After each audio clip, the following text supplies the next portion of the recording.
नमस्कार मित्रांनो, स्वागत आहे आपल्या आमच्या यूट्यूब चॅनल महाजॉबमध्ये।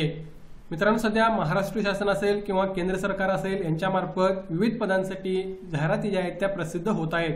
त्यामध्ये आता एक नवीन एडिशन आपल्याला या ठिकाणी पाहायला मिळत आहे, ज्यामध्ये गट क मधील पदांसाठी या ठिकाणी मेगा भरती अंतर्गत एक नवीन जाहिरात प्रसिद्ध करण्यात आलेली आहे, ज्यामध्ये 1000+ जागा तुम्हाला या ठिकाणी अवेलेबल आहेत अर्ज करण्यासाठी।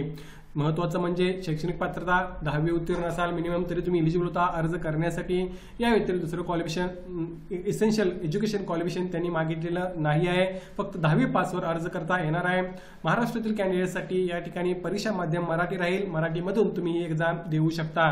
विविध ठिकाणी तुमचे एक्झाम सेंटर्स महाराष्ट्रामध्ये आहेत, नोकरी ठिकाण सुद्धा तुम्हाला त्या ठिकाणी मिळू शकतं। अर्ज फी मात्र 100 रुपये आहे, इतरांना फी घेतलेली नाही, सर्व गोष्टी पॉझिटिव्ह आहेत। तुम्ही या ठिकाणी प्रयत्न करणे आवश्यक आहे। आजच्या व्हिडिओमध्ये मित्रांनो आपण या भरतीबाबतचा डिटेलमध्ये अपडेट घेणार आहोत। त्याबद्दल मित्रांनो मेक शुअर महाजॉब चॅनल नवीन असाल चॅनल नक्की सबस्क्राईब कराल।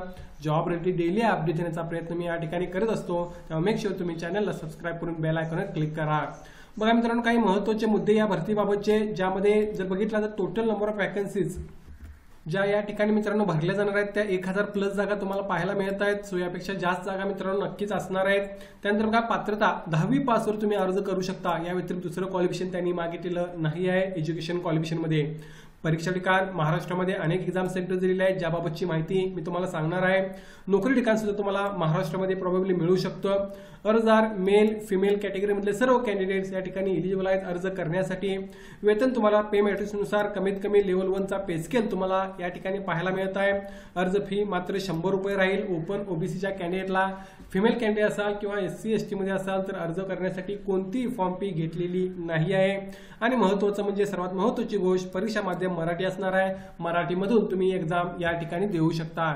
सर्व गोष्टी मित्रांनो या ठिकाणी पॉझिटिव्ह आहेत, तुम्ही प्रयत्न करणे आवश्यक आहे।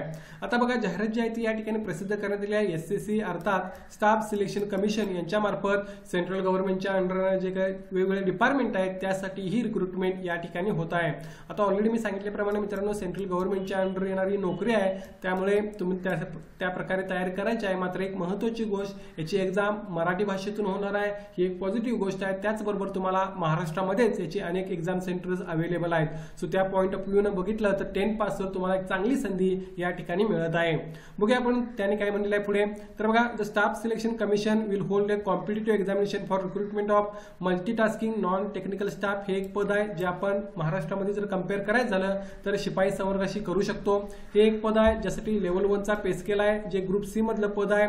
या व्यतिरिक्त हे जे पद भरलं जाणार आहे ते various ministry department offices of government of India, various constitutional bodies statutory bodies tribunals या ठिकाणी भरलं जाईल।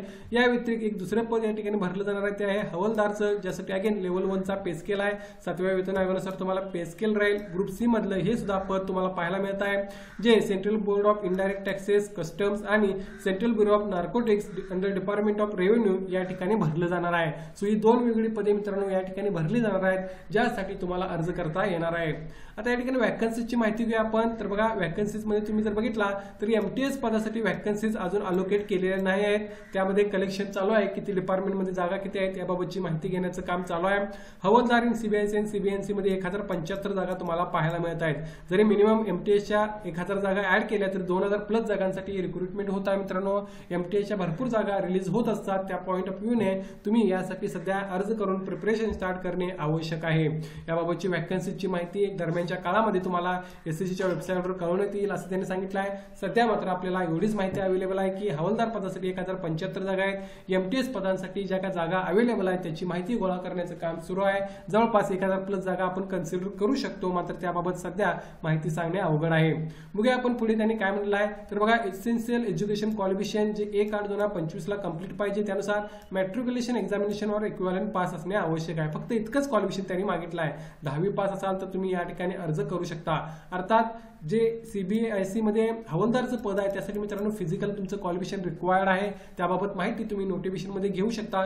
एज्युकेशन क्वालिफिकेशन 10वी उत्तीर्ण फक्त राहणार आहे। MTS पदासाठी फिजिकल क्वालिफिकेशन गरजेचं नाही आहे, मात्र हवालदार पदासाठी गरजेचं राहणार आहे, कारण त्याची तुमची फिजिकल टेस्ट सुद्धा होणार आहे, ज्याबाबतची माहिती तुम्ही नोटिफिकेशन मध्ये घेऊ शकता। मात्र 10 पासवर तुम्हाला या ठिकाणी अर्ज करता येणार आहे। आता यासाठी एज लिमिट बघा, एज लिमिट 18 ते 25 वर्ष राहील जे एमटीएस पदांसाठी अप्लाय करणार त्यांच्यासाठी, ओपनसाठी, आणि 18 ते 27 वर्ष राहणार आहे जे सीबीआयसी आणि सीबीआयने डिपार्टमेंटमध्ये हवालदार पदांसाठी अप्लाय करणार आहेत, आणि काही एमटीएसच्या पदांसाठी सुद्धा 27 वर्षापर्यंत एज लिमिट राहणार आहे. सो या बेसिसवर तुम्हाला या ठिकाणी एज लिमिट पाहता येईल. तुमचं जर तुम्ही ओपनमध्ये असाल तर हे एज लिमिट राहणार आहे, ज्यामध्ये रिलॅक्सेशन तुम्हाला SC STला 5 वर्ष, ओबीसीला 3 वर्ष, अपंगामध्ये 10 वर्ष, 13 वर्ष, 15 वर्ष, एक सर्व्हिसमॅनला सर्व्हिस प्लस 3 इयरचा क्रायटेरिया. या व्यतिरिक्त विडोज वुमन, विडोज डिव्होर्सली जे ज्युडिशियली सेपरेट असतील त्यांना सुद्धा एज रिलॅक्सेशन मिळत आहे. सो त्याबाबतची माहिती तुम्ही अधिक नोटिफिकेशनमध्ये घेऊ शकाल. त्यानंतर बघा यासाठी स्कीम ऑफ एक्झामिनेशन कशा प्रकारे राहणार आहे. For the post of MTS पदासाठी कॉम्प्युटर बेस्ड एक्झामिनेशन CBE होणार आहे मित्रांनो, ज्यामार्फत तुमचं फायनल सिलेक्शन होईल. तर हवालदार या पदासाठी तुमचं कॉम्प्युटर बेस्ड एक्झाम असणार आहे. त्याचबरोबर फिजिकल इफिशियन्सी टेस्ट आणि फिजिकल स्टँडर्ड टेस्ट सुद्धा होणार आहे. जी कॉम्प्युटर बेस्ड एक्झामिनेशन असणार आहे मित्रांनो ती इंग्लिश, हिंदी या 2 लँग्वेजमध्ये असणारच आहे. या व्यतिरिक्त तुम्हाला जर बघितलं तर तुम्हाला महाराष्ट्रामध्ये अर्ज करणाऱ्या कॅन्डिडेटसाठी मराठीमधून सुद्धा तुम्हाला ही एक्झाम देता येणार आहे. ही फार महत्त्वाची गोष्ट आहे. किंवा कोकण भागातून असाल तर कोकणी भाषा सुद्धा तुम्ही सिलेक्ट करू शकता. ही पण एक चांगली गोष्ट आपल्याला म्हणता येईल. शेड्यूल ऑफ एक्झामिनेशन हे जे असणार आहे ते नोटीसमध्ये इंडिकेट केलेलं आहे असं त्यांनी सांगितलेलं आहे. या ठिकाणी बघूया आपण या ठिकाणी मित्रांनो कॉम्प्युटर बेस्ड एक्झामिनेशन कशा प्रकारे राहणार आहे. यामध्ये 2 सेशन असणार आहेत. सेशन 1 मध्ये न्यूमेरिकल आणि मॅथमॅटिकल ॲबिलिटी याबाबतचे 20 क्वेश्चन 60 मार्कांसाठी विचारले जातील. तर रिझनिंग ॲबिलिटी आणि प्रॉब्लेम सॉल्व्हिंग मध्ये 20 क्वेश्चन 60 मार्कांसाठी विचारले जाणार आहेत. त्याचबरोबर जनरल जे दुसरा सेक्शन असणार आहे त्यामध्ये जनरल अवेअरनेसचे क्वेश्चन असणार आहेत 25 क्वेश्चन 75 मार्कांसाठी. तर इंग्लिश लँग्वेजचे 25 क्वेश्चन 75 मार्कांसाठी राहणार आहेत. सो या बेसिसवर तुम्हाला या ठिकाणी तयारी करायची आहे. ही एक्झाम असणार आहे कॉम्प्युटर बेस. या व्यतिरिक्त हवालदार पदांसाठी मित्रांनो फिजिकल टेस्ट बाबत तुम्ही नोटिफिकेशनमध्ये माहिती घेऊ शकता. त्यानंतर बघा यासाठी सेंटर ऑफ एक्झामिनेशन कोठे राहणार आहे. तर महाराष्ट्रामध्ये अनेक ठिकाणी त्यांनी एक्झाम सेंटर दिलेले आहेत, तुम्ही पाहू शकता. यामध्ये अमरावती असेल, छत्रपती संभाजीनगर असेल, कोल्हापूर, मुंबई, नागपूर, नांदेड, नाशिक, पुणे, जळगाव आणि पणजी हे एक्झाम सेंटर्स गोव्या साईडला त्यांनी दिलेले आहेत. सो या बेसिसवर तुम्ही तुमचं एक्झाम सेंटर सिलेक्ट करून या ठिकाणी जर इलिजिबल होत असाल तर अर्ज करून या ठिकाणी ही एक्झाम सेंटर चूज करू शकता. आणखीन एक महत्त्वाची गोष्ट या भरतीबाबतची ऍप्लिकेशन फी मात्र 100 रुपये त्यांनी घेतलेली आहे. SSC मार्फत कोणती एक्झाम होत असली तरी मित्रांनो ओपन ओबीसीच्या फक्त मेल कॅन्डिडेटला 100 रुपये फॉर्म फी घेतली जाते. वुमन कॅन्डिडेट असाल कोणत्याही कॅटेगरीमधले किंवा शेड्यूल कास्ट कॅन्डिडेट असाल, शेड्यूल ट्राईब असाल, अपंग असाल किंवा एक सर्व्हिसमॅन असाल तर तुम्हाला एक्झाम केलेला आहे कोणती फॉर्म फी त्यांनी घेतलेली नाही आहे. ही फार चांगली गोष्ट आपल्याला म्हणता येईल, ज्यामुळे सर्व इलिजिबल कॅन्डिडेट्स या ठिकाणी अप्लाय करू शकतात. फॉर्म फीच्या जी फॉर्म फी आहे तिच्याकडे दुर्लक्ष करून, कारण इतर एक्झाम ज्या महाराष्ट्रामध्ये सुरू आहेत त्यामध्ये तुम्ही पाहू शकता 1000 रुपये 900 रुपये फॉर्म फी घेतली जाते. कम्पेअर्ड टू दॅट ही काहीच फी आपल्याला म्हणता येणार नाही.